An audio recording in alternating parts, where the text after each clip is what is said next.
Halo sahabatku, selamat datang kembali di channel Kita Bercerita. Kali ini akan menceritakan tentang suamiku jatuhkan talak saat kami berada di dalam mobil. Saat itu juga langsung kuturunkan suami beserta ibu mertua di tengah jalan. Mereka pikir aku lemah karena selalu mengalah. Ku balas perbuatan mereka dengan ini. Sebelum ceritanya dimulai, silahkan tulis di kolom komentar, dari kota mana saja kalian berasal. Jangan lupa tekan like dan subscribe, agar channel ini bisa berkembang, dan bisa memberikan cerita yang lebih menarik lagi. Gerimis sore itu membasahi kaca depan mobil, menyisakan aliran air yang perlahan turun seperti air mata yang enggan menetes. Aku, Ajeng, mencengkeram kemudi dengan erat. Jalanan ibu kota yang mulai padat membuat laju kendaraan melambat, menciptakan keheningan yang mencekam di dalam kabin mobil yang terasa semakin menyempit. Di sampingku, Mas Prasetyo duduk dengan wajah dingin memandang keluar jendela, sementara di kursi belakang, ibu mertuaku, Ibu Sumiati, terus bergumam melayangkan kritik yang seolah tidak ada habisnya sejak kami meninggalkan restoran tadi. Selama 3 tahun pernikahan, aku selalu memilih untuk diam. Bagiku, mengalah bukan berarti kalah, melainkan bentuk penghormatanku pada lembaga pernikahan dan bakatku untuk bersabar. Aku dibesarkan oleh orang tua yang mengajarkan bahwa kelembutan hati adalah perisai terbaik seorang wanita. Namun, bagi Mas Pras dan ibunya, diamku dianggap sebagai kelemahan. Mereka mengira aku adalah wanita yang bisa dibentuk, ditekan, dan diabaikan hak-haknya tanpa pernah bisa melawan. Kamu itu jadi istri kok kaku banget, Ajeng. Suara Ibu Sumiati memecah keheningan dari bangku belakang, nadanya sinis dan penuh penghakiman. Tadi di depan rekan bisnis Prasetyo, harusnya kamu lebih bisa membawa diri. Jangan cuma senyum-senyum asisten. Prasetyo ini karirnya sedang menanjak. Dia butuh istri yang bisa menyokong, bukan yang pasif seperti pajangan. Aku menarik napas dalam-dalam, menatap lurus ke arah jalanan yang mulai macet. Ibu, tadi Ajeng rasa sudah menjawab semua pertanyaan rekan Mas Pras dengan sopan. Ajeng hanya tidak ingin terlalu mencampuri urusan bisnis yang belum Ajeng pahami sepenuhnya. Jawabku, berusaha menjaga nada suaraku tetap tenang dan santun, meski dadaku mulai terasa sesak. Halah, alasan saja. Mas Pras tiba-tiba menyahut, suaranya meninggi, memotong kalimatku tanpa perasaan. Dia menoleh ke arahku dengan tatapan mata yang penuh kekecewaan yang dipaksakan. Ibu itu benar, Jeng. Aku capek ya. Bertahun-tahun menghadapi sikapmu yang selalu merasa paling benar dengan kedok. Mengalah, ini. Kamu pikir dengan diam begitu kamu terlihat anggun? Enggak, Jeng. Kamu kelihatan tidak punya pendirian. Kalimat itu bagai hantaman keras di dadaku. Di dalam mobil ini, mobil yang sebenarnya kubeli dengan hasil jerih payahku sendiri sebelum kami menikah. Sesuatu yang selalu mereka lupakan karena mobil ini kini sehari-hari digunakan oleh Mas Pras. Aku kembali disudutkan. Mas, apa tidak bisa kita bicarakan ini baik-baik di rumah? Ini di jalan, dan aku sedang menyetir. Ujarku, mencoba memberikan ruang agar emosi kami tidak meledak di tempat yang salah. Namun, ego Mas Prasetyo tampaknya sudah berada di puncaknya, dipicu oleh bisikan-bisikan ibunya yang sejak beberapa bulan terakhir terus mengusik keharmonisan kami. Mas Pras memutar tubuhnya menghadapku sepenuhnya. Wajahnya mengeras. Tidak perlu sampai di rumah, Jeng. Karena setelah hari ini, rumah itu bukan lagi tempatmu. Ucapnya dengan nada yang sangat dingin, tanpa beban. Aku merasa kita sudah tidak sejalan. Kamu terlalu lemah untuk mendampingi impian-impianku. Hari ini, di dalam mobil ini, aku jatuhkan talak kepadamu. Kita selesai, Ajeng. Dek, waktu rasanya berhenti berputar. Kalimat suci yang seharusnya menjadi benteng terakhir sebuah rumah tangga, diucapkan begitu saja di tengah kemacetan jalan, hanya karena ego yang terluka. Di kursi belakang, aku bisa mendengar helaan napas lega dari Ibu Sumiati, seolah-olah sebuah kemenangan besar baru saja diraihnya. Pras sudah mengambil keputusan yang tepat, gumam ibu mertuaku pelan, namun cukup jelas untuk menguliti sisa-sisa kesabaranku. Mendengar kata-kata itu, sesuatu di dalam diriku yang selama ini terkunci rapat tiba-tiba hancur. Namun bukan hancur karena kesedihan. Itu adalah runtuhnya dinding kesabaran yang keliru. Rasa hangat menjalar dari dadaku ke seluruh tubuh. Aku menatap kaca spion tengah, melihat wajah Ibu Sumiati yang tersenyum sinis, lalu beralih pada Mas Pras yang menatapku dengan angkuh, mengira aku akan menangis terseduh-seduh dan memohon ampun padanya seperti yang biasa mereka bayangkan. Mereka lupa satu hal. Aku mengalah selama ini karena aku memilih untuk mencintai, bukan karena aku tidak punya kekuatan untuk berdiri di atas kakiku sendiri. Aku menarik napas dalam-dalam. Ketenangan yang luar biasa tiba-tiba menyelimuti hatiku. Tanpa sepatah kata pun, aku menyalakan lampu sein kiri. Dengan perlahan dan pasti, aku mengarahkan mobil menuju bahu jalan yang agak lengang, tepat di bawah guyuran gerimis yang kian menderu di kawasan pinggiran kota yang cukup sepi dari pertokoan. "Loh, kenapa menepi? Kita kan belum sampai rumah," tanya Mas Pras, mengernyitkan dahi, bingung melihat reaksiku yang sama sekali tidak menangis. Setelah mobil berhenti sempurna, aku mematikan mesin. Aku melepaskan sabuk pengaman dengan gerakan yang sangat tenang, lalu menoleh ke arah pria yang baru saja melepaskan statusnya sebagai suamiku. Aku tersenyum tipis, sebuah senyuman yang belum pernah mereka lihat sebelumnya, senyuman yang penuh dengan ketegasan. "Mas Pras dan Ibu, silakan turun," kataku. Suaraku terdengar begitu lembut namun syarat akan penekanan yang mutlak. "Apa kamu bilang?" Ibu Sumiati memajukan tubuhnya. Wajahnya menegang. "Kamu mengusir kami? Di tengah jalan begini? Kamu sudah gila ya, Ajeng?" "Aku tidak gila, Ibu. Mas Pras baru saja mengatakan bahwa hubungan kami sudah selesai. Dan karena mobil ini adalah aset atas namaku sendiri sebelum pernikahan, yang kubeli dengan uangku sendiri, maka mulai detik ini, Mas Pras dan Ibu tidak lagi memiliki hak untuk berada di dalam fasilitas milikku." Jawabku, mempertahankan kalimat yang sopan namun menghujam langsung pada kenyataan yang selama ini mereka abaikan. "Ajeng, jangan keterlaluan kamu. Ini sudah sore dan sebentar lagi hujan lebat. Mana ada angkutan di daerah sini?" Mas Pras membentak. Wajahnya mulai panik saat menyadari bahwa aku tidak sedang main-main. "Saat Mas menjatuhkan talak tanpa memikirkan perasaan dan harga diriku sebagai istrimu, Mas juga tidak memikirkan di mana aku harus berpijak," ujarku sambil menekan tombol sentral lock untuk membuka kunci pintu.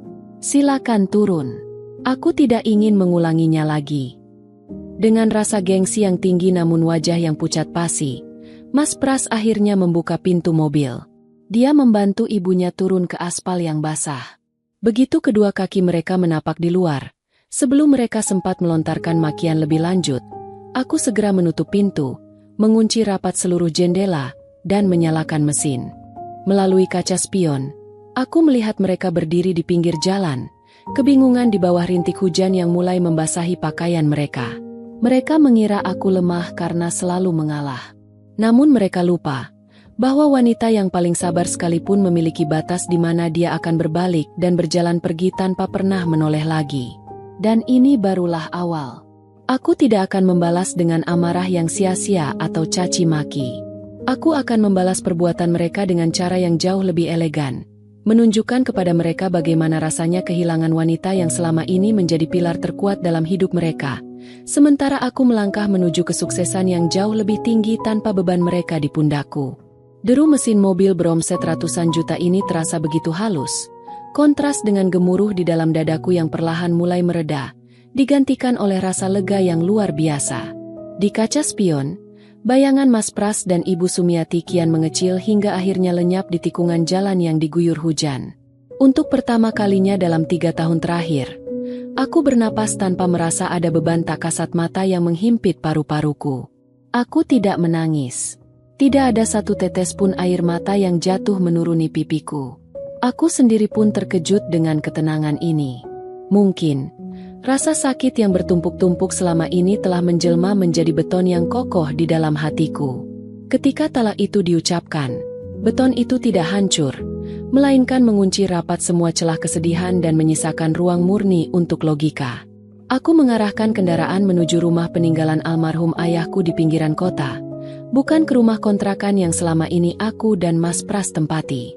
Rumah kontrakan itu dibayar dengan uang bersama, namun seluruh isinya, mulai dari sofa, televisi, hingga peralatan dapur yang mewah, dibeli menggunakan bonus dari proyek sampinganku sebagai arsitek lepas.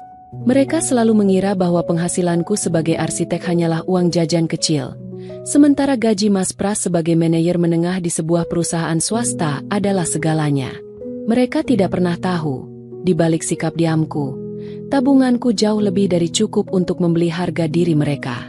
Sesampainya di rumah masa kecilku yang asri namun sepi, aku menyalakan lampu satu persatu.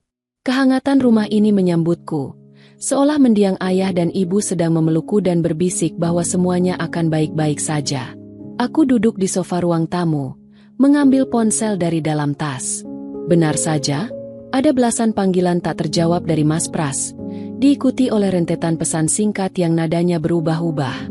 Mulai dari makian, ancaman akan melaporkanku karena penelantaran, hingga pesan yang mulai melunak karena mereka tampaknya kesulitan mendapatkan taksi atau ojek daring di tengah hujan lebat tadi. Aku tidak membalas satupun. Aku hanya mengirimkan satu pesan singkat kepada Mas Pras. Mas Pras, urusan kita sudah selesai secara agama sesuai ucapanmu tadi. Besok pengacaraku akan menghubungi untuk mengurus segala administrasi hukum. Tolong jangan datang ke rumah ini. Setelah mengirim pesan itu, aku langsung memblokir nomor telepon Mas Pras dan Ibu Sumiati. Aku butuh ketenangan malam ini. Aku tidak ingin ruang kepalaku dikotori oleh drama ego mereka yang terluka. Langkah pertamaku untuk membalas perbuatan mereka bukan dengan cara melabrak atau membuat kegaduhan di media sosial. Itu terlalu murahan. Cara terbaik untuk membalas merendahkan seseorang adalah dengan menaikkan kelas diriku sendiri ke tingkat yang tidak akan pernah bisa mereka capai. Aku membuka laptopku, menatap layar yang menampilkan sebuah email yang masuk 3 hari lalu. Itu adalah tawaran kerjasama dari sebuah firma arsitektur besar di Singapura untuk proyek pembangunan resor ramah lingkungan di Bali. Selama ini, aku menahan diri untuk tidak mengambil proyek skala internasional ini karena Mas Pras selalu merasa terintimidasi jika penghasilan atau prestasiku melebihi dirinya. Dia selalu berdalih bahwa tugas utama istri adalah di rumah dan tidak boleh terlalu ambisius. Demi menjaga egonya, aku selalu menolak peluang-peluang emas itu dan memilih menjadi arsitek di balik layar. Sekarang, rantai itu sudah putus. Tidak ada lagi ego lelaki rapuh yang harus kujaga. Aku mengarahkan kursor pada tombol reply, lalu mengetikkan jawaban dengan tegas. Yetha, pihak manajemen. Terima kasih atas tawaran terhormat ini. Dengan ini saya menyatakan bersedia untuk mengambil posisi sebagai kepala arsitek dalam proyek resor Bali. Saya siap menghadiri pertemuan perdana minggu depan. Setelah menekan tombol kirim, aku menyandarkan tubuhku ke kursi. Jantungku berdegup kencang, bukan karena takut, melainkan karena gairah kebebasan yang sudah lama mati kini mendadak hidup kembali. Aku, Ajeng, yang selama ini mereka anggap sebagai wanita rumahan yang penurut dan lemah, akan menunjukkan bagaimana cara seorang wanita profesional menguasai dunianya. Malam semakin larut. Gerimis di luar berubah menjadi hujan yang menenangkan. Aku tahu, besok atau lusa, Mas Pras dan ibunya pasti akan menyadari apa yang telah mereka lepaskan. Mereka akan sadar bahwa tanpa dukunganku, tanpa uang sampinganku yang selama ini menambal gaya hidup mereka yang tinggi demi gengsi, hidup mereka akan berubah drastis. Tapi saat mereka menyadari hal itu, aku sudah terbang terlalu tinggi, jauh dari jangkauan penyesalan mereka. Pagi hari datang dengan membawa aroma tanah basah sisa hujan semalam. Cahaya matahari menembus jendela kamar masa kecilku, membawa kehangatan yang sudah lama tidak kurasakan. Tidak ada lagi kepanikan di pagi hari untuk menyiapkan setelan kerja Mas Pras yang harus disetrika dengan tingkat kelurusan sempurna, atau tuntutan Ibu Sumiati yang meminta dibuatkan teh dengan suhu yang pas sebelum jarum jam menunjuk angka 6. Pagi ini, aku menikmati secangkir kopi hitam tanpa gula dalam keheningan yang menenangkan. Namun, ketenangan itu tidak berlangsung lama. Sekitar pukul 9 pagi, suara ketukan pintu yang tergesa-gesa memecah kesunyian rumah. Ketukan itu terdengar tidak sabar, cenderung kasar. Aku sudah bisa menebak siapa yang berdiri di balik pintu kayu jati tersebut. Aku meletakkan cangkir kopiku perlahan, merapikan sedikit pakaian rumahanku yang sopan, lalu melangkah menuju pintu depan. Saat kubuka, Wajah Mas Prasetyo yang tampak kuyu dan berantakan langsung menyambutku. Di belakangnya, Ibu Sumiati berdiri dengan melipat tangan di dada. Wajahnya merah pada menahan amarah, matanya sembab. Mungkin karena harus berjalan cukup jauh dalam kondisi basah semalam sebelum mendapatkan kendaraan. Ajeng, maksud kamu apa memblokir nomor telepon kami? Mas Pras langsung menghujatku tanpa basa-basi. Suaranya meninggi. Kamu benar-benar keterlaluan ya. Semalam kami telantar di jalanan sepi karena kelakuan egoismu itu. Aku berdiri tegak di ambang pintu, tidak berniat mempersilahkan mereka masuk. Aku menatap mata Mas Pras dengan pandangan datar, tanpa emosi. Mas Pras, tolong jaga bicaramu. Ini lingkungan rumah orang tuaku. Jawabku dengan nada suara yang rendah namun syarat ketegasan. Dan seingatku, aku hanya melakukan apa yang seharusnya dilakukan oleh seorang wanita yang sudah kamu lepaskan. Kamu menjatuhkan talak padaku semalam. Secara agama, hubungan kita sudah putus. Jadi, tidak ada alasan lagi bagiku untuk menjaga komunikasi denganmu, apalagi menerima makian. Kamu jangan sok suci, Ajeng. Ibu Sumiati ikut menimpali, melangkah maju dan menunjuk wajahku. Hanya karena perkara sepele begitu kamu berani menelantarkan mertua? Kamu itu istri durhaka. Prasetyo itu suamimu. Dia berhak mendidikmu kalau kamu salah. Sedikit gertakan saja kamu sudah bertindak seperti kesetanan. Aku menatap Ibu Sumiati, lalu tersenyum tipis. Gertakan, Ibu? Mas Pras mengucapkan kata talak dengan sadar di dalam mobil milikku. Itu bukan gertakan. Itu adalah keputusan. Dan aku hanya menghormati keputusan putra ibu. Sekarang, silakan kalian pergi dari sini. Kami tidak akan pergi sebelum kamu menyerahkan kunci mobil dan kartu ATM yang biasa kamu pegang. Prasetyo menyela. Langkahnya maju satu langkah seolah ingin mengintimidasi fisikku. Mobil itu selama ini aku yang pakai untuk operasional kerja. Dan rumah kontrakan itu harus dibayar bulan depan. Kamu tidak bisa lepas tangan begitu saja setelah membuat kami kesusahan. Mendengar tuntutan itu, aku hampir saja tertawa. Disinilah letak ironi terbesar dalam pernikahan kami. Mereka menganggapku lemah. Mereka membuangku seperti barang yang tidak berharga. Namun di saat yang sama, mereka masih bergantung pada fasilitas yang kuberi. Mas Pras, kataku, memanggil namanya dengan kelembutan yang sengaja kubuat untuk menekankan betapa besarnya jarak di antara kami sekarang.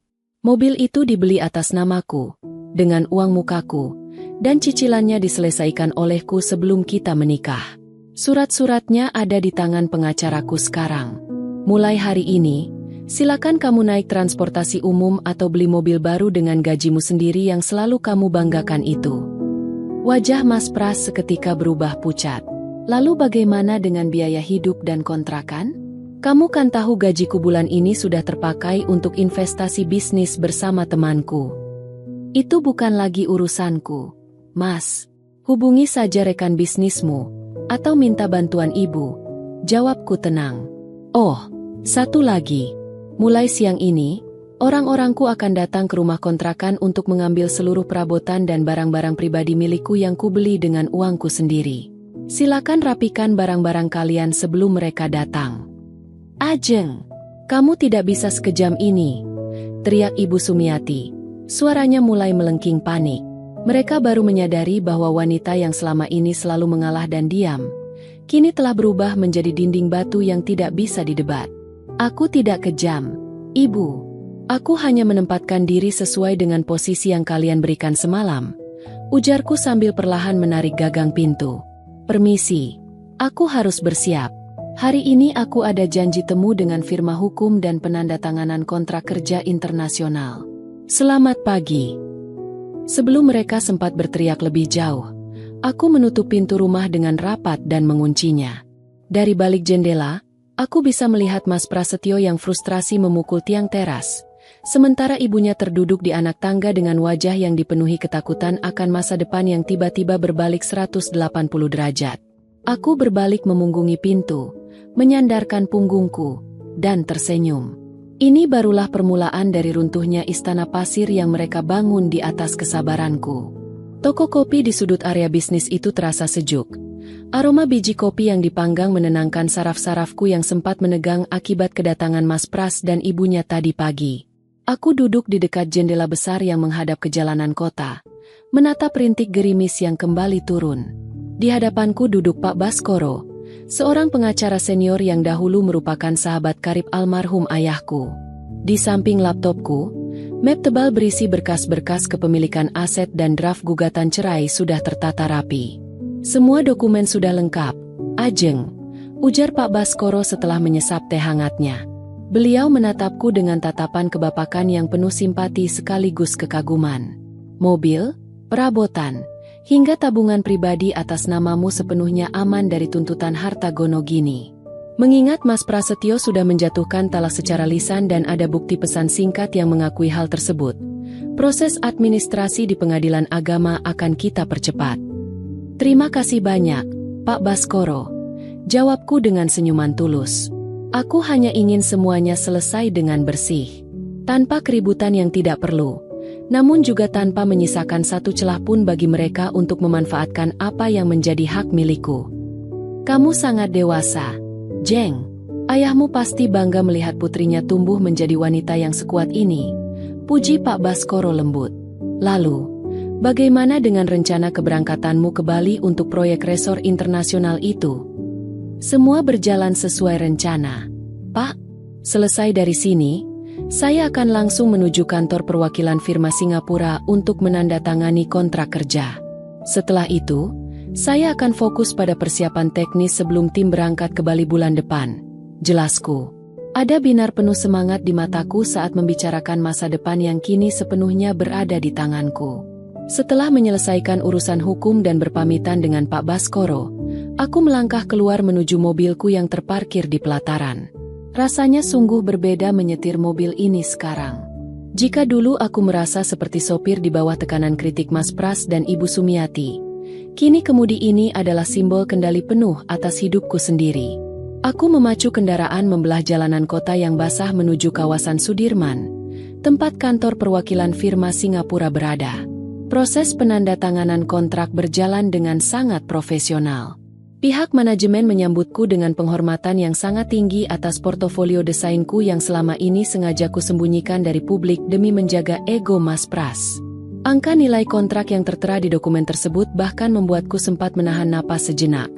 Jumlahnya berkali-kali lipat dari total pendapatan yang bisa dikumpulkan Mas Pras dalam setahun sebagai manajer. Namun, roda kehidupan memang selalu berputar dengan dinamikanya sendiri. Saat aku melangkah keluar dari lobi gedung perkantoran mewah tersebut menuju area parkir, sebuah suara yang sangat kukenal memanggil namaku dari arah samping. Ajeng! Aku menghentikan langkah, berbalik, dan menemukan Mas Pras berdiri di sana. Penampilannya sangat berbeda dari pagi tadi. Kemeja kerjanya tampak sedikit kusut, dan wajahnya menyiratkan perpaduan antara kelelahan, frustrasi, dan sesuatu yang tampak seperti keputusasaan yang tertahan. Rupanya dia sengaja menungguku di sini, tahu bahwa aku memiliki agenda di kawasan ini dari jadwal kalender digital bersama yang lupa dia hapus. Mas Pras, kataku, menjaga jarak aman dan tetap mempertahankan ketenangan serta kesopanan suaraku. Ada hal penting apa lagi sampai kamu harus menungguku di tempat kerjaku? Mas Pras melangkah mendekat.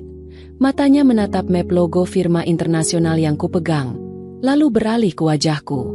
Jeng, aku mau minta maaf soal ucapan semalam dan tadi pagi. Aku sedang emosi karena tekanan pekerjaan dan investasi bisnisku yang mendadak bermasalah.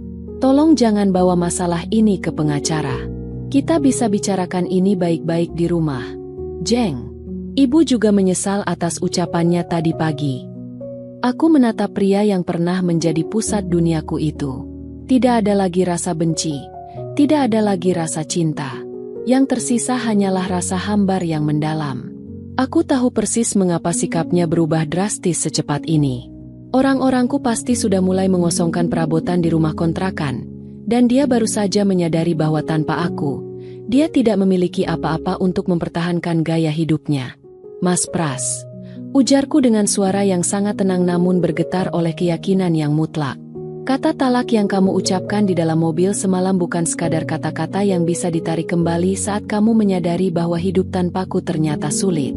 Itu adalah akhir dari batas kesabaranku yang sengaja kamu uji selama 3 tahun ini. Tapi Jeng, pernikahan kita sudah selesai saat kamu dan ibu menganggap kebaikan dan sikap mengalahku sebagai kelemahan yang bisa diinjak-injak. Potongku dengan sopan namun tajam. Sekarang, jalani hidup masing-masing. Aku mendoakan yang terbaik untuk karir dan bisnismu. Tapi langkahku sudah mengarah ke depan, Mas, dan di masa depanku, sudah tidak ada lagi tempat untukmu. Tanpa menunggu jawabannya, aku berbalik dan berjalan dengan langkah tegap menuju mobilku. Aku tidak menoleh lagi, mengabaikan seruan namanya yang memanggil di belakangku. Di dalam kabin mobil yang sunyi, aku menarik napas dalam-dalam, merasakan udara kebebasan yang sesungguhnya. Babak lama telah kututup dengan rapat, dan lembaran baru yang jauh lebih gemilang kini siap kutulis dengan tinta keberhasilan. 2 minggu berlalu sejak sore yang berhujan itu. Bagiku, 2 minggu adalah waktu yang sangat berharga untuk menata ulang cetak biru hidupku. Di bawah bimbingan langsung dari firma Singapura, hari-hariku kini dipenuhi oleh rapat koordinasi, analisis tapak lahan, dan pembuatan market digital untuk resor di Bali. Aku tenggelam dalam kesibukan yang sehat, jenis kesibukan yang membuatku merasa dihargai sebagai seorang profesional. Namun, bagi Mas Prasetyo dan Ibu Sumiati, 2 minggu tampaknya menjadi waktu yang cukup untuk membuat dunia kecil mereka yang penuh kepalsuan itu runtuh perlahan. Siang itu, aku baru saja menyelesaikan presentasi Pranala dengan tim arsitek utama di Singapura dari ruang kerja rumah orang tuaku. Saat aku hendak melangkah ke dapur untuk membuat teh, ponselku yang tergeletak di atas meja bergetar. Sebuah nomor baru yang tidak kukenal muncul di layar. Biasanya aku mengabaikan nomor asing, namun firasatku mengatakan ada hal lain yang perlu kuselesaikan secara hukum. Aku menggeser tombol hijau, lalu menempelkannya ke telinga tanpa bersuara. Ajeng, ini Mas. Jeng, tolong jangan ditutup dulu. Suara di seberang telepon terdengar sangat parau, jauh dari nada angkuh yang biasa dia gunakan. Ada jeda napas yang berat sebelum dia melanjutkan. Mas mohon, Jeng, tolong bantu Mas kali ini saja. Aku menarik napas dalam-dalam, bersandar pada pilar kayu di lorong rumah. Ada urusan apa lagi, Mas Pras? Semua urusan administrasi perceraian kita sudah diurus oleh Pak Baskoro. Seharusnya kamu tidak perlu menghubungiku secara pribadi. Investasi bisnis Mas ternyata penipuan, Jeng. Ucapnya dengan suara yang bergetar, nyaris terisak. Teman Mas yang membawa uang modal itu kabur. Semua tabungan Mas habis. Bahkan uang muka untuk memperpanjang kontrakan bulan depan juga ikut hilang. Pemilik kontrakan tidak mau tahu. Mereka meminta kami mengosongkan rumah kalau minggu depan tidak ada pembayaran.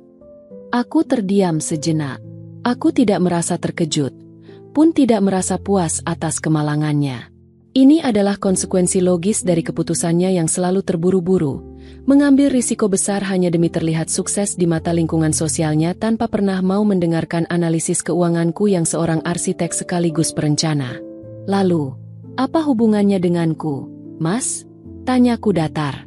Mas mau pinjam uangmu, Jeng. Mas tahu kamu punya simpanan dari proyek-proyek sampinganmu dulu. Tolong bantu Mas dan Ibu. Ibu sekarang jatuh sakit karena stres memikirkan kami harus pindah kemana. Ibu terus menanyakan kamu. Jeng. Ibu menyesal. Ratapnya, mencoba menjual rasa iba menggunakan nama ibunya. Aku tersenyum tipis di dalam kesunyian ruangan. Penyesalan yang datang karena kesulitan ekonomi bukanlah penyesalan yang tulus, melainkan kepanikan karena kehilangan fasilitas. Mas Pras, ketika aku mengalah selama 3 tahun ini, kalian mengira aku tidak punya taji. Ketika aku diam saat ibu memaki dan merendahkan keluargaku, kalian pikir aku tidak punya harga diri. Kataku dengan kalimat yang tertata rapi, sangat sopan namun terasa dingin membeku. Uang yang kupunya adalah hasil keringatku yang selama ini kalian sebut sebagai uang jajan kecil yang tidak berguna. Aku tidak memiliki kewajiban apapun lagi untuk menambal ego atau kesalahan finansialmu. Ajeng, teganya kamu. Bagaimanapun aku ini pernah menjadi suamimu. Di mana hati nuranimu? Mas Pras tiba-tiba membentak. Sifat aslinya yang egois kembali muncul saat permintaannya tidak dituruti. Hati nuranimu sendiri ada di mana, Mas? Saat kamu menjatuhkan talak di tengah jalan dalam kondisi gerimis dan mengusirku dari kehidupan yang kita bangun bersama. Balasku tenang, membalikan argumennya dengan telak. Kamu yang memilih untuk menyudahi semuanya karena menganggapku beban yang lemah. Sekarang, buktikan padaku dan pada ibumu bahwa kamu adalah pria kuat yang bisa berdiri tanpa bantuan wanita lemah ini. Ajeng. Urusan kita hanya akan berlanjut di ruang sidang pengadilan agama, Mas Prasetyo. Selamat siang. Aku memutuskan sambungan telepon itu secara sepihak. Kali ini, aku langsung mendaftarkan nomor baru tersebut ke dalam daftar blokir permanen. Aku meletakkan ponsel dengan tangan yang stabil. Tidak ada getaran amarah. Tidak ada keraguan. Pembalasan terbaikku bukanlah dengan melihat mereka jatuh miskin atau menderita, melainkan dengan membiarkan mereka menghadapi realitas kehidupan yang selama ini kusaring dengan kesabaran dan uang pribadiku. Aku berjalan menuju jendela besar, menatap langit siang yang cerah. Minggu depan, aku akan terbang ke Bali. Aku akan meninggalkan kota ini, meninggalkan seluruh drama masa lalu yang melelahkan. Aku, Ajeng, telah selesai dengan babak mengalah yang keliru. Kini, waktunya aku membangun istanaku sendiri, di atas fondasi kemandirian yang tidak akan pernah bisa dirobohkan oleh siapapun. Langkah kakiku bergema pelan di sepanjang koridor Bandara Internasional Soekarno-Hatta yang megah. Koper hitam berukuran sedang bergulir mulus di sampingku, sementara tangan kananku memegang paspor dan tiket penerbangan menuju Denpasar, Bali. Pagi ini, udara terasa begitu bersih. Mengenakan setelan blazer kasual berwarna krem dengan rambut yang dicepol rapi, aku merasa seperti terlahir kembali sebagai Ajeng yang baru. Atau mungkin, ini adalah diriku yang sebenarnya, yang selama 3 tahun ini sengaja kukubur demi kedamaian sebuah rumah tangga yang semu. Sebelum menuju gerbang keberangkatan, aku memilih untuk singgah sejenak di sebuah kedai kopi di dalam terminal. Sambil menunggu pesanan, aku membuka gawai untuk memeriksa surat elektronik. Sebuah pesan masuk dari Pak Baskoro membuat sudut bibirku terangkat tipis. Ajeng, berkas gugatan resmi sudah masuk ke pengadilan agama. Sidang pertama dijadwalkan 2 minggu lagi. Pengacaraku akan mewakilimu sepenuhnya. Jadi kamu tidak perlu terbang kembali dari Bali jika jadwal proyekmu padat. Mas Prasetyo kabarnya sudah menerima surat panggilan tersebut dengan wajah yang sulit dijelaskan. Fokuslah pada masa depanmu di sana, Jeng. Aku menghela napas lega. Pak Baskoro benar-benar bekerja dengan sangat rapi dan profesional. Aku membalas pesanan beliau dengan ucapan terima kasih yang tulus, lalu menutup aplikasi tersebut. Aku tidak ingin sisa-sisa energi negatif dari masa laluku ikut terbawa ke dalam pesawat yang akan membawaku menuju impian baru. Namun, tampaknya takdir masih ingin memberikan satu babak penutup yang manis sebelum aku benar-benar meninggalkan kota ini. Saat aku sedang menikmati sesapan pertama kopi hangatku, gawaiku kembali bergetar. Kali ini bukan panggilan telepon, melainkan sebuah pesan singkat dari nomor yang tidak kukenal, yang kuyakin adalah pesan dari ponsel milik kerabat atau teman Mas Pras yang sengaja dia pinjam. Pesan itu berisi sebuah foto dan sebaris kalimat panjang. Aku membuka foto tersebut. Itu adalah gambar beberapa kardus pakaian dan barang-barang yang teronggok di teras luar rumah kontrakan mereka yang lama. Di sudut foto, tampak Ibu Sumiati sedang duduk di atas salah satu kardus dengan wajah yang terlihat sangat sepuh dan kuyu, jauh dari kesan wanita parubaya yang modis dan gemar memamerkan perhiasan seperti yang biasa kulihat setiap akhir pekan. Di bawah foto itu, Mas Pras menulis, "Jeng, kami hari ini terpaksa keluar dari kontrakan karena tidak bisa membayar biaya perpanjangan. Kami harus pindah ke rumah paman di pinggiran kota yang sempit." Ibu terus menangis dan menyalahkan egoisnya aku semalam itu. "Jeng, apa tidak ada sedikit pun rasa kasihan di hatimu melihat kami seperti ini? Kami tahu kami salah, tapi apakah hukumanmu harus kejam ini?" Aku menatap layar gawai itu selama beberapa detik. Rasa kasihan? Ya, sebagai manusia biasa, ada secercah rasa iba melihat kondisi seorang ibu parubaya yang harus terlunta-lunta. Namun, rasa iba itu segera digantikan oleh akal sehat yang mengingatkanku pada malam di mana mereka dengan ringannya membuangku di tengah jalan sepi saat gerimis, menganggapku tidak memiliki harga diri dan tempat berteduh. Aku tidak membalas dengan kemarahan. Dengan jemari yang tenang, aku mengetikkan balasan terakhirku, sebuah kalimat penutup yang santun namun menjadi batas tegas yang tidak akan pernah bisa mereka seberangi lagi. Mas Pras, apa yang kalian alami hari ini bukanlah hukumanku. Itu adalah hasil dari keputusanmu sendiri yang melepas wanita yang selama ini menjaga stabilitas hidupmu. Aku tidak pernah menghukummu, kehidupanlah yang sedang mengajarimu cara menghargai ketulusan. Tolong jangan hubungi aku lagi dengan nomor manapun. Selamat menempuh hidup baru. Setelah mengirim pesan itu, aku langsung menghapus utas percakapan dan mematikan gawai seiring dengan suara pramugari yang mengumumkan bahwa penerbangan menuju Bali telah bersiap untuk masuk ke pesawat. Aku berdiri, menarik tuas koperku, dan melangkah menuju gerbang keberangkatan dengan kepala tegak. Di depan sana, langit biru yang cerah dan hamparan proyek resor internasional menungguku. Aku, Ajeng, tidak lagi menoleh ke belakang. Di atas awan nanti, aku akan melepaskan semua kenangan buruk itu dan bersiap memimpin duniaku sendiri dengan kesuksesan yang akan berbicara dengan sendirinya. Sentuhan angin laut yang hangat menyambut kedatanganku begitu menapakkan kaki di luar bandara I Gusti Ngurah Rai.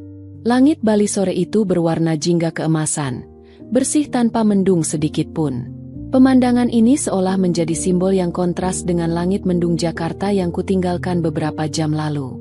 Di area penjemputan, seorang pria paruh-baya mengenakan kemeja batik khas Bali memegang papan nama bertuliskan, Ajeng Raharjo, Chief Architect.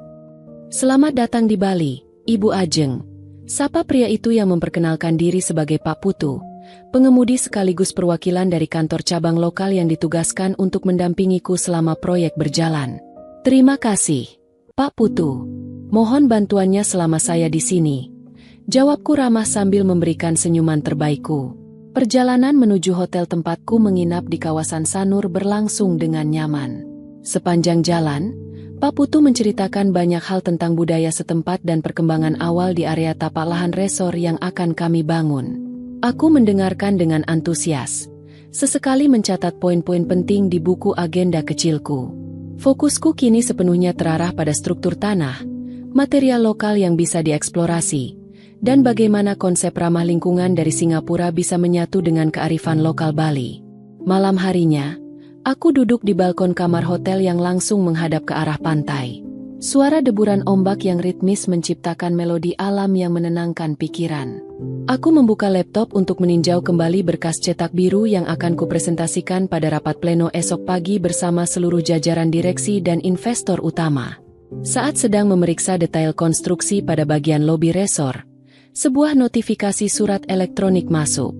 Pengirimnya adalah firma hukum rekanan Pak Baskoro di Jakarta. Surat itu berisi salinan resmi dari pengadilan yang menyatakan bahwa sidang pertama telah berjalan lancar tanpa kehadiran dari pihak tergugat, yaitu Mas Prasetyo. Ketidakhadirannya membuat proses pembuktian berjalan jauh lebih cepat. Aku tersenyum tipis, lalu menutup dokumen hukum tersebut. Kehidupan lamaku di Jakarta kini terasa seperti sebuah mimpi buruk yang samar, yang perlahan memudar seiring dengan langkah kakiku yang kian mantap di tanah Bali ini. Aku tidak lagi memikirkan bagaimana cara Mas Pras dan ibunya bertahan di rumah paman mereka yang sempit, atau bagaimana mereka meratapi nasib setelah menyadari bahwa wanita yang mereka sia-siakan kini memegang proyek bernilai jutaan dolar. Bagiku, penyesalan mereka adalah urusan mereka dengan waktu. Urusanku sekarang adalah dengan masa depan. Keesokan paginya, aku melangkah masuk ke dalam ruang rapat utama di kantor firma perwakilan Bali dengan kepercayaan diri penuh. Mengenakan pakaian formal yang anggun namun tetap menonjolkan sisi profesional, aku berdiri di depan layar proyektor besar, menghadapi belasan mata dari para pemangku kepentingan yang sebagian besar adalah pria-pria ekspatriat dan pengusaha senior. Selamat pagi, semuanya. Hari ini saya akan memaparkan konsep Sagara Amarta Resort, sebuah ruang di mana kemewahan modern bertemu dengan kelestarian alam Bali. Ujarku memulai presentasi dengan suara yang tenang, jelas, dan penuh penekanan berwibawa. Selama 2 jam berikutnya, aku mengupas tuntas setiap jengkal desain yang telah kurancang dengan penuh ketelitian. Tidak ada lagi keraguan. Tidak ada lagi ketakutan bahwa pencapaianku akan menyinggung ego lelaki manapun. Di ruangan ini, aku adalah sang arsitek utama, pemimpin dari visi besar ini. Saat presentasi berakhir, keheningan sempat tercipta selama beberapa detik sebelum akhirnya ruangan itu dipenuhi oleh tepuk tangan riuh dan anggukan penuh rasa hormat dari para investor. Desain yang sangat luar biasa. Ibu Ajeng, Anda benar-benar memahami jiwa dari proyek ini, ujar salah satu investor utama asal Singapura sambil menjabat tanganku erat setelah rapat selesai. Terima kasih banyak. Ini baru awal dari kerja keras kita semua, jawabku santun. Saat berjalan keluar dari ruang rapat menuju mobil yang akan membawaku meninjau lokasi lahan secara langsung, aku sempat menatap bayangan diriku di dinding kaca gedung yang besar. Aku melihat seorang wanita yang berdiri tegak, mandiri, dan bersinar dengan kemampuannya sendiri. Mereka yang dulu mengira aku lemah karena selalu mengalah, kini hanya bisa melihat keberhasilanku dari kejauhan, terkubur di bawah bayang-bayang kesuksesan yang kubangun di atas kaki sendiri. Deburan ombak di pesisir pantai Gianyar sore itu mengiringi langkah kakiku menyusuri area proyek yang kini sudah menapak pada tahap akhir pembangunan. 3 bulan di Pulau Dewata telah mengubah sketsa-sketsa di atas kertas digital menjadi tiang-tiang kayu jati yang megah, dinding-dinding batu alam yang kokoh, dan atap-atap rumbia yang menyatu harmonis dengan lambaian pohon kelapa. Sagara Amarta Resort kini berdiri dengan megahnya, menjadi bukti nyata dari dedikasi dan visi yang kupelihara di tengah badai kehidupan. Aku mengenakan helm proyek putih dan sepatu bot kasual, berjalan mendampingi tim insinyur lapangan untuk memeriksa detail instalasi pencahayaan di area lobi utama. Setiap sudut bangunan ini memancarkan ketenangan, jenis ketenangan yang sama dengan yang kini bersemayam di dalam hatiku. Semua berjalan sesuai jadwal, Ibu Ajeng. Pengujian sistem pengolahan limbah air juga sudah lulus standar kelestarian lingkungan. Lapor kepala kontraktor utama sambil menunjukkan papan klip berisi dokumen persetujuan. Kerja bagus, Pak. Tolong pastikan detail vegetasi di sekitar kolam utama diselesaikan minggu ini. Kita ingin para tamu merasakan sensasi hutan tropis yang alami begitu mereka membuka pintu kamar. Jawabku dengan nada suara yang tenang, penuh keyakinan seorang pemimpin proyek.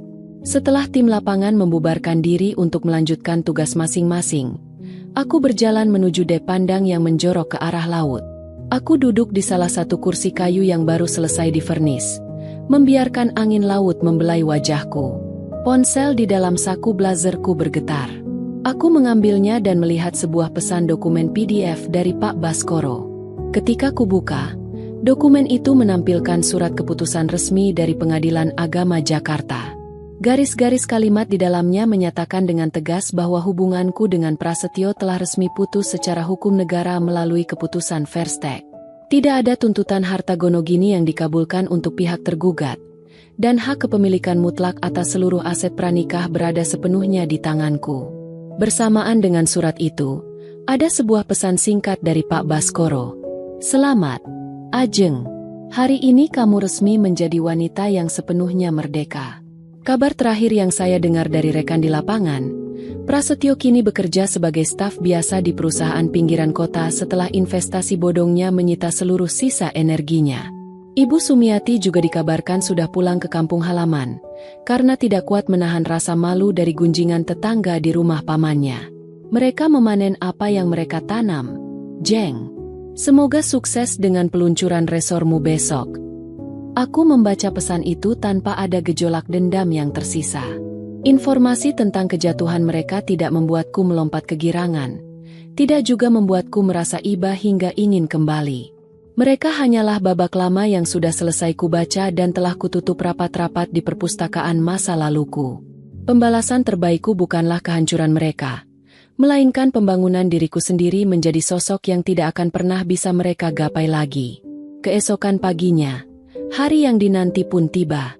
Acara Grand Opening Sagara Amarta Resort dihadiri oleh jajaran Menteri Pariwisata, para pengusaha papan atas, serta awak media internasional. Aku berdiri di samping jajaran direksi utama dari Singapura saat pita peresmian dipotong.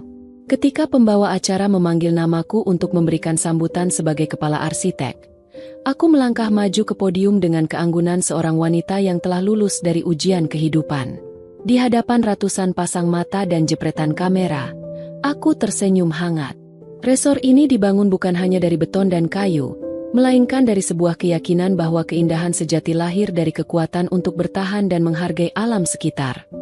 Ujarku, suaraku terdengar merdu namun berwibawa di seluruh penjuru aula utama. Begitu pula dengan kehidupan. Sesuatu yang kokoh tidak dibangun dari ego yang tinggi, melainkan dari fondasi kesabaran, ketulusan, dan keberanian untuk berdiri tegak di atas kaki sendiri. Tepuk tangan riuh menggema, memecah keheningan pantai sore itu. Di antara kerumunan orang yang memberikan ucapan selamat, aku menatap lurus ke arah cakrawala laut lepas yang membentang tanpa batas. Aku, Ajeng, telah membuktikan bahwa diamku bukanlah kelemahan, dan sikap mengalahku bukanlah tanda ketidakberdayaan.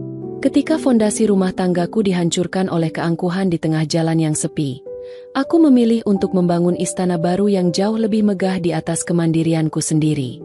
Dan disinilah aku sekarang, terbang tinggi di atas awan keberhasilan, meninggalkan masa lalu yang kelabu jauh di belakang punggungku. Kehidupan setelah peresmian Sagara Amarta Resor berjalan dengan ritme yang sangat dinamis namun teratur. Namaku, Ajeng Raharjo, mulai dikenal di berbagai rubrik majalah arsitektur dan bisnis kelas atas sebagai salah satu perancang wanita yang memperhitungkan aspek keberlanjutan lingkungan. Alih-alih membuatku tinggi hati, pencapaian ini justru membuatku semakin selektif dalam memilih proyek dan lingkaran pertemanan. Bali telah memberikan ruang yang cukup bagi jiwaku untuk tumbuh tanpa batas. Sore itu, aku sedang berada di ruang kerja pribadiku yang terletak di sayap kanan area resor. Ruangan ini sengaja didesain dengan jendela kaca besar yang menghadap langsung ke taman rimbun penuh dengan pohon kamboja dan kolam ikan koi yang menenangkan. Di atas meja kayu besar, berserakan beberapa sketsa awal untuk proyek baru yang ditawarkan oleh sebuah yayasan seni di Ubud. Saat aku sedang fokus menggoreskan pensil pada detail ventilasi udara, asisten pribadi saya, seorang wanita muda asal Bali bernama Nyoman, mengetuk pintu kaca dengan sopan. "Permisi, Ibu Ajeng," kata Nyoman setelah aku mempersilakannya masuk. "Ada seorang tamu di lobi yang bersikeras ingin bertemu dengan Ibu. Beliau tidak memiliki janji temu sebelumnya, tetapi katanya ini urusan yang sangat mendesak dari Jakarta." Aku meletakkan pensil, sedikit mengernyitkan dahi. "Siapa nama tamunya, Nyoman? Apakah dari perwakilan vendor atau klien?" "Namanya Bapak Prasetyo, Ibu." Beliau terlihat agak kurang sehat dan bersikeras tidak akan pergi sebelum bisa berbicara sebentar saja dengan Ibu. Jawab Nyoman dengan nada ragu, tampaknya bisa merasakan ada atmosfer yang tidak biasa dari tamu tersebut. Mendengar nama itu diucapkan di tanah tempatku membangun hidup baru, jantungku sempat berdegup berbeda selama 1 detik, sebelum akhirnya kembali ke ritme normalnya yang tenang. Prasyo, nama yang dulu sempat merajai hari-hariku kini terdengar asing, seperti nama karakter dari sebuah buku lama yang sudah berdebu. Aku menyandarkan tubuh ke kursi, menarik napas dalam-dalam. Aku tahu, jika aku menolak menemuinya, dia mungkin akan membuat kegaduhan di area komersial resor yang bisa mengganggu kenyamanan para tamu. Lagi pula, aku yang sekarang bukanlah Ajeng yang dulu mudah terguncang. Aku adalah wanita yang telah selesai dengan masa lalunya. "Baik, Nyoman, tolong antarkan beliau ke ruang pertemuan privat di dekat lobi. Jangan di ruang kerja ini. Berikan dia air putih, dan pastikan ada petugas keamanan yang berjaga secara wajar di luar ruangan." Ujarku tenang dan tak terbantahkan. "Baik, Ibu. Segera saya laksanakan." 10 menit kemudian, aku melangkah menuju ruang pertemuan privat tersebut. Pintu kayu berukir halus itu kubuka dengan perlahan. Di dalam ruangan, duduk seorang pria dengan punggung yang tampak agak membungkuk, menatap kosong ke arah cangkir air di depannya. Penampilannya sangat jauh berbeda dari sosok Prasetyo yang kukenal setahun lalu. Kemeja yang dikenakannya tampak longgar. Gurat-gurat kelelahan dan beban hidup tercetak jelas di bawah kelopak matanya yang menghitam. Gengsi dan keangkuhan yang dulu selalu menjadi jubah kebesarannya seolah telah tanggal tanpa sisa. Saat mendengar langkah kakiku mendekat, dia langsung berdiri dengan tergesa-gesa. "Ajeng." Suaranya bergetar. Ada binar harapan yang campur aduk dengan rasa bersalah yang teramat dalam di matanya. Terima kasih sudah bersedia menemui Mas. Aku tidak membalas sapaan itu dengan kehangatan, namun tetap menjaga kesopanan sebagai pemilik tempat ini. Aku duduk di kursi seberang meja, melipat tanganku secara anggun, lalu menatapnya datar. Silakan duduk, Mas Prasetyo, kataku, memanggil namanya dengan formalitas yang mempertegas jarak ribuan kilometer di antara kami.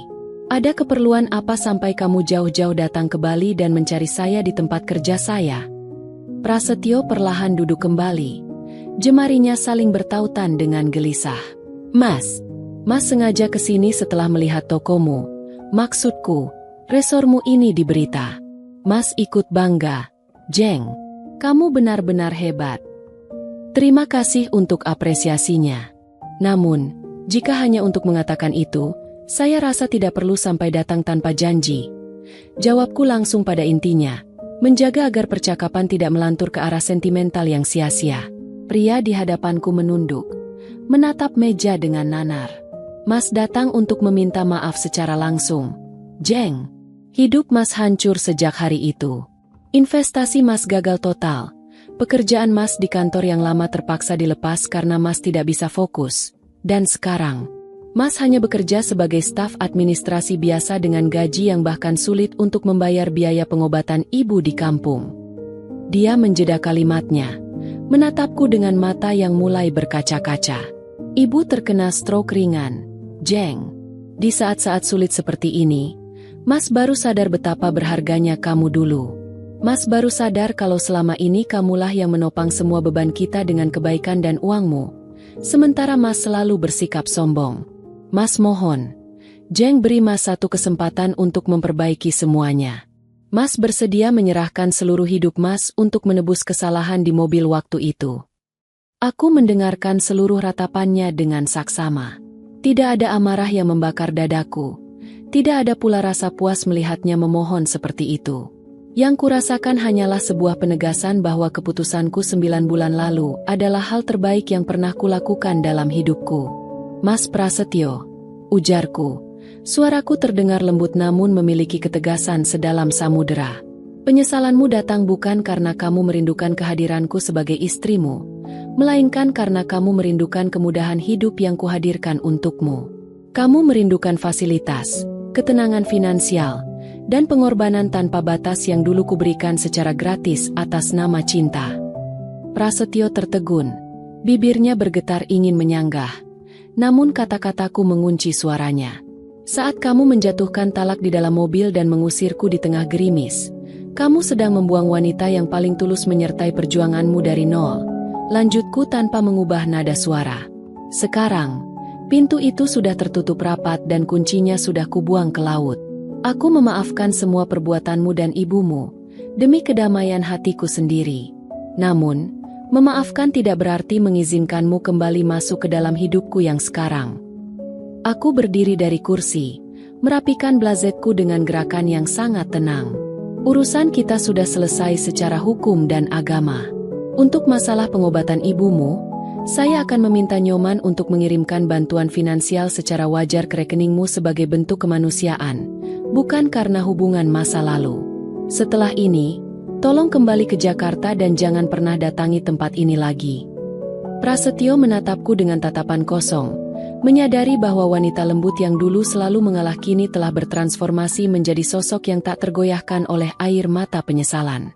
Tanpa menunggu kata-kata berikutnya, aku berbalik dan melangkah keluar dari ruangan tersebut, kembali menuju duniaku yang cerah, meninggalkan bayang-bayang masa lalu sepenuhnya di balik pintu yang tertutup. Langkah kakiku terasa begitu ringan saat meninggalkan ruang pertemuan privat itu. Di belakangku, pintu kayu jati berukir itu tertutup dengan bunyi klik yang halus, seolah menandai berakhirnya sebuah babak lama yang benar-benar telah tuntas. Aku berjalan menyusuri koridor terbuka yang menghubungkan area lobi dengan taman tengah resor. Angin sore bertiup sepau-sepau, membawa aroma harum bunga Kamboja yang menenangkan hati. Nyoman, asisten pribadiku, berjalan mendekat dengan raut wajah yang sedikit khawatir namun tetap profesional. Ibu Ajeng, apakah semuanya baik-baik saja? Tanyanya lembut. Aku menghentikan langkah sejenak, lalu menatap Nyoman dengan senyuman tulus yang paling hangat. Semuanya sangat baik. Nyoman. Oh ya, tolong buatkan jadwal untuk pengiriman dana bantuan sosial dari pos kemanusiaan perusahaan ke nomor rekening Bapak Prasetyo yang tadi saya sebutkan. Pastikan prosesnya dilakukan secara formal melalui sistem administrasi kantor, bukan atas nama pribadi saya. Cukup beri bantuan sewajarnya untuk biaya pengobatan ibunya di kampung. Baik, Ibu. Segera saya koordinasikan dengan bagian keuangan. Jawab Nyoman sambil mencatat instruksi tersebut di gawai kerjanya. Lalu, untuk agenda besok pagi dengan perwakilan Yayasan Seni dari Ubud, apakah ada perubahan? Tidak ada, Nyoman. Tetap sesuai jadwal awal. Saya sangat menantikan diskusi mengenai desain ruang pameran terbuka mereka. Ujarku penuh semangat. Setelah Nyoman berpamitan untuk kembali ke mejanya, aku melangkah menuju anjungan pandang yang terletak di titik tertinggi resor. Tempat ini adalah sudut favoritku. Dari sini, aku bisa melihat seluruh lanskap Sagara Amarta Resor yang berdiri dengan megah, sekaligus hamparan Samudra Hindia yang membentang biru tanpa batas di depanku. Matahari mulai condong ke barat, melukis langit dengan warna-warna pastel, perpaduan antara ungu, merah muda, dan jingga keemasan. Aku menyandarkan kedua tanganku pada pagar pembatas kayu yang kokoh. Pikiranku melayang sejenak pada raut wajah Prasetyo yang kulihat beberapa menit lalu. Tidak ada lagi rasa benci yang tersisa di dalam dadaku. Benar apa yang dikatakan orang bijak, bahwa puncak tertinggi dari pembalasan dendam bukanlah dengan melihat orang yang menyakitimu menderita, melainkan ketika kamu mencapai titik di mana keberadaan mereka tidak lagi memiliki kekuatan untuk memengaruhi emosimu sedikitpun. Prasetyo dan ibunya telah memanen apa yang mereka tanam dari keangkuhan mereka sendiri. Sementara aku, dengan segala ketulusan dan sikap mengalahku di masa lalu, kini memanen buah dari kesabaran yang bermutasi menjadi sebuah kekuatan mandiri. Gawaiku di dalam saku bergetar pelan. Aku mengambilnya dan melihat sebuah pesan masuk dari Pak Baskoro di Jakarta. Ajeng, salinan resmi keputusan dari pengadilan sudah selesai dilegalisasi dan akan segera dikirim ke alamatmu di Bali. Selamat atas kebebasan mutlakmu. Jeng, hidupmu sekarang adalah kanvas putih yang siap kamu lukis dengan keindahan baru. Aku tersenyum membaca pesan dari pengacara senior yang sudah seperti ayah sendiri bagiku. Aku membalas pesannya dengan singkat namun penuh rasa hormat. Terima kasih banyak, Pak Baskoro. Kanvas itu sudah mulai terisi dengan warna-warna yang sangat cerah di sini. Aku memasukkan kembali gawai ke dalam saku, lalu menarik napas dalam-dalam, memenuhi paru-paruku dengan udara laut Bali yang bersih dan segar. Sore itu, di bawah langit Pulau Dewata yang memukau, aku melepaskan seluruh sisa-sisa kisah lama ke dalam embusan angin. Aku, Ajeng Raharjo, bukan lagi wanita yang didefinisikan oleh masa lalunya yang penuh tekanan dan air mata. Aku adalah seorang wanita, seorang arsitek, dan pemimpin bagi hidupku sendiri. Keberanianku untuk menurunkan mereka di tengah jalan waktu itu bukanlah bentuk kemarahan yang membabi buta, melainkan sebuah langkah awal yang sopan untuk menyelamatkan harga diriku. Dan hari ini, di puncak kesuksesan yang kubangun dengan tanganku sendiri, aku tahu bahwa keputusan itu adalah arsitektur terbaik yang pernah kurancang untuk masa depanku. Matahari pagi di Ubud selalu memiliki cara tersendiri untuk menyapa dunia. Kabut tipis masih menggantung di antara celah-celah pohon bambu saat mobil yang membawaku memasuki kawasan Yayasan Seni Warna Aksara.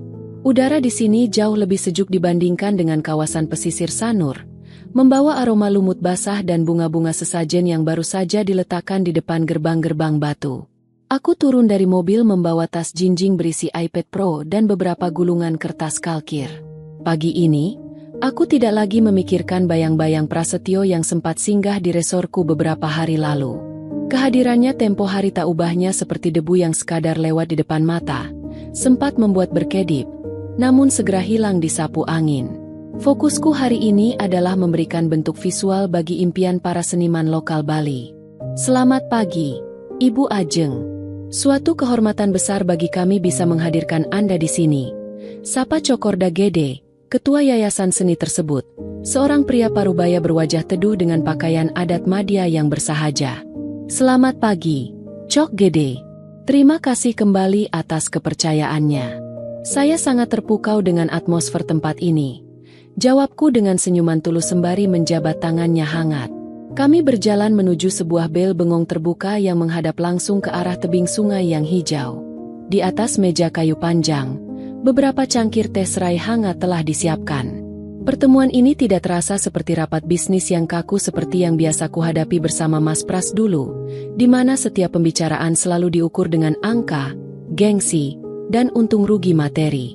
Di sini, kami berbicara tentang jiwa, tentang bagaimana bangunan bisa selaras dengan alam dan memberikan ruang bagi kreativitas manusia untuk merdeka. Kami ingin sebuah ruang pameran yang tidak terasa seperti kotak semen yang mengurung karya seni, Ibu Ajeng. Jelas Cok Gede sambil menatap hamparan lembah di bawah kami. Kami ingin angin, cahaya matahari, dan bahkan suara gemercik air sungai di bawah sana menjadi bagian dari pameran itu sendiri. Aku mendengarkan dengan saksama. Jemariku mulai menari di atas layar iPad, membuat beberapa garis sketsa kasar menggunakan stylus pen. Sikap mengalah dan ketelitianku di masa lalu, yang dulu sering dianggap sebagai kelemahan oleh Ibu Sumiati, kini menjelma menjadi kemampuan mendengar yang luar biasa. Aku mampu menangkap esensi dari keinginan klien secara mendalam karena aku terbiasa mengamati dan memahami perasaan orang lain. Bedanya, kini kemampuan itu kugunakan untuk berkarya, bukan untuk menahan penderitaan. Bagaimana jika kita menggunakan konsep panggung alami ini sebagai dasar struktur? Tanyaku sambil menunjukkan draft kasar yang baru saja kubuat. Kita tidak perlu meratakan tanah tebing ini. Kita buat bangunan yang melayang di atas tiang-tiang pancang ramah lingkungan, dengan dinding kaca lipat yang bisa dibuka sepenuhnya. Saat seniman memamerkan lukisannya, alam di belakangnya akan menjadi bingkai hidup yang terus berubah mengikuti waktu. Mata Cok Gede seketika berbinar melihat sketsa instan yang kuhadirkan. Luar biasa. Ini persis seperti apa yang ada di dalam kepala kami, namun tidak tahu bagaimana cara mengungkapkannya. Anda benar-benar arsitek yang memiliki rasa, Ibu Ajeng. Pujian itu masuk ke dalam hatiku sebagai sebuah validasi yang sehat. Aku tersenyum santun, merasakan kehangatan teh serai yang mengalir di tenggorokanku.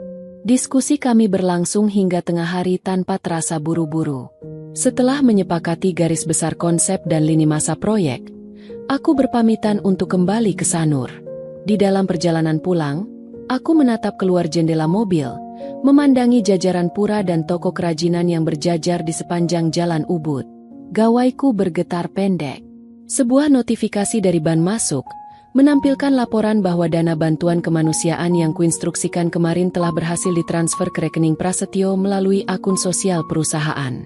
Aku hanya membacanya sekilas tanpa ada beban emosi.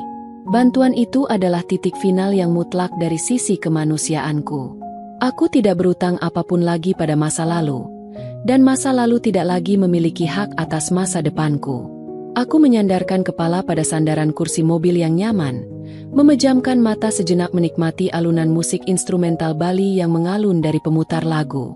Hidupku kini seperti sketsa bangunan yang sedang kukerjakan.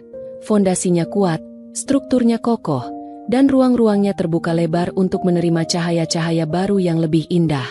Aku, Ajeng, telah sepenuhnya memenangkan jalanku sendiri. 6 bulan telah berlalu sejak pertemuan terakhirku dengan bayang-bayang masa lalu di lobi resor. Proyek ruang pameran terbuka di Ubud yang kurancang kini telah rampung sepenuhnya. Hari ini adalah sore yang istimewa. Warna Aksara mengadakan malam apresiasi seni kebudayaan, dan aku hadir bukan lagi sebagai wanita yang mencari pengakuan dari orang lain, melainkan sebagai seorang kreator yang merayakan kehidupan. Malam itu, lampion-lampion kuning hangat bergantungan di antara pohon bambu, memantulkan cahaya di atas permukaan air sungai di bawah tebing. Ratusan seniman, budayawan, dan tamu undangan berjalan mengagumi karya-karya seni yang terpasang indah di dalam ruang pameran rancanganku. Bangunan itu tampak seolah melayang di atas lembah, menyatu sempurna dengan alam sekitarnya, persis seperti sketsa yang kubuat di atas kertas kalkir tempo hari. Di tengah riuhnya tepuk tangan pengunjung, aku memilih untuk melangkah sedikit menjauh, berjalan menuju dek kayu kecil yang menghadap langsung ke arah lembah sungai. Udara malam Ubud yang dingin membelai kulitku, mendatangkan rasa damai yang begitu pekat. Aku meraba saku blazetku ketika merasakan gawaiku bergetar. Sebuah pesan masuk dari Pak Baskoro. Berbeda dari biasanya, Pesan kali ini melampirkan sebuah video berdurasi pendek. Di bawahnya, Pak Baskoro menuliskan sebuah kalimat. Ajeng, sore tadi Prasetyo datang ke kantor saya di Jakarta. Dia tidak meminta apa-apa lagi. Dia hanya menitipkan rekaman video ini untukmu sebelum dia dan ibunya memutuskan untuk menetap selamanya di kampung halaman, memulai hidup baru yang sederhana dari nol. Dia tahu dia tidak punya hak lagi untuk menghubungimu secara langsung. Jemariku bergerak perlahan menekan tombol putar. Di layar gawai yang kecil, tampak sosok Prasetyo yang duduk di sebuah teras rumah kayu yang sederhana di pedesaan. Di belakangnya, tampak Ibu Sumiati yang duduk di kursi roda. Wajah mantan ibu mertuaku itu terlihat jauh lebih kurus, rambutnya memutih, namun raut wajahnya tidak lagi memancarkan keangkuhan yang dulu selalu membuatku gemetar ketakutan. Wajahnya kini tampak pasrah dan teduh oleh penerimaan nasib. Prasetyo menatap ke arah kamera, tersenyum getir, lalu mulai berbicara dengan nada suara yang sangat pelan dan bergetar. Ajeng, kalau kamu melihat video ini, artinya kami sudah berada jauh dari kehidupanmu yang indah di Bali. Mas tidak akan mengganggumu lagi. Jeng, Mas hanya ingin mengucapkan terima kasih yang teramat dalam. Uang bantuan kemanusiaan yang kamu kirim lewat perusahaanmu tempo hari sudah menyelesaikan seluruh biaya rumah sakit ibu. Ibu sudah bisa pulang ke rumah sekarang. Prasetyo menjeda kalimatnya, menyeka sudut matanya yang tampak basah. Di belakangnya, Ibu Sumiati tampak mengangguk perlahan. Bibirnya yang sedikit kaku akibat stroke bergerak pelan, seolah ikut mengamini ucapan putranya. Jeng, Ibu menitipkan pesan ini untukmu. Beliau meminta maaf dengan setulus-tulusnya. Di atas kursi roda ini, Ibu baru sadar wanita yang dulu selalu dia sebut lemah karena selalu mengalah, ternyata adalah malaikat pelindung yang dikirim Tuhan untuk menjaga keluarga kita. Dan saat Mas dengan bodohnya membuangmu di jalanan sore itu, Mas sebenarnya sedang membuang seluruh keberkahan hidup Mas sendiri. Terima kasih sudah menjadi orang baik. Ajeng, kamu layak mendapatkan seluruh kebahagiaan di dunia ini. Kami pamit. Video itu berakhir, menyisakan layar hitam yang memantulkan bayangan wajahku sendiri. Di bawah siraman cahaya bulan ubud dan gemercik suara air sungai, setitik air mata akhirnya jatuh menuruni pipiku. Ini adalah air mata pertama yang kuteteskan sejak malam Mas Pras menjatuhkan talak di dalam mobil. Namun, ini bukan air mata kesedihan, bukan pula air mata penyesalan. Ini adalah air mata keikhlasan yang teramat dalam. Melihat mereka akhirnya menyadari arti dari sebuah ketulusan, dan melihat ibu mertuaku menemukan kedamaian di masa tuanya meskipun dalam kesederhanaan, membuat seluruh luka di hatiku mengering tanpa bekas. Kesabaranku selama 3 tahun pernikahan dulu tidak menguap sia-sia. Kesabaran itu telah menjelma menjadi guru kehidupan yang paling berharga bagi mereka, dan menjadi sayap yang menerbangkanku menuju kemandirian. Aku menghapus sisa air mata di pipiku, lalu mendongak menatap langit malam yang dipenuhi bintang. Hatiku terasa begitu lapang, seringan kapas yang terbang bebas di udara. Terima kasih, masa lalu, bisikku pelan pada angin malam. Karena tanpamu, aku tidak akan pernah tahu seberapa kuat aku bisa berdiri. Dari arah belakang, suara riuh tepuk tangan kembali terdengar dari dalam ruang pameran, memanggil namaku untuk menerima penghargaan atas mahakarya yang kuciptakan. Aku berbalik, melangkah dengan pasti menuju cahaya hangat di dalam ruangan. Aku, Ajeng Raharjo, telah selesai mengalah pada rasa sakit. Di dermaga kedamaian ini, aku siap melangkah menyongsong hari esok dengan senyuman yang paling tulus dan jiwa yang sepenuhnya merdeka. Itulah kisah kita hari ini. Terima kasih untuk kamu yang sudah menyimak dari awal sampai selesai. Dukung terus channel ini dengan cara like, share, dan subscribe agar semakin banyak cerita menarik yang bisa kita bagikan. Sampai jumpa di video berikutnya. Tetap jaga kesehatan, dan teruslah menanti kisah selanjutnya. Salam hangat dari channel Kita Bercerita.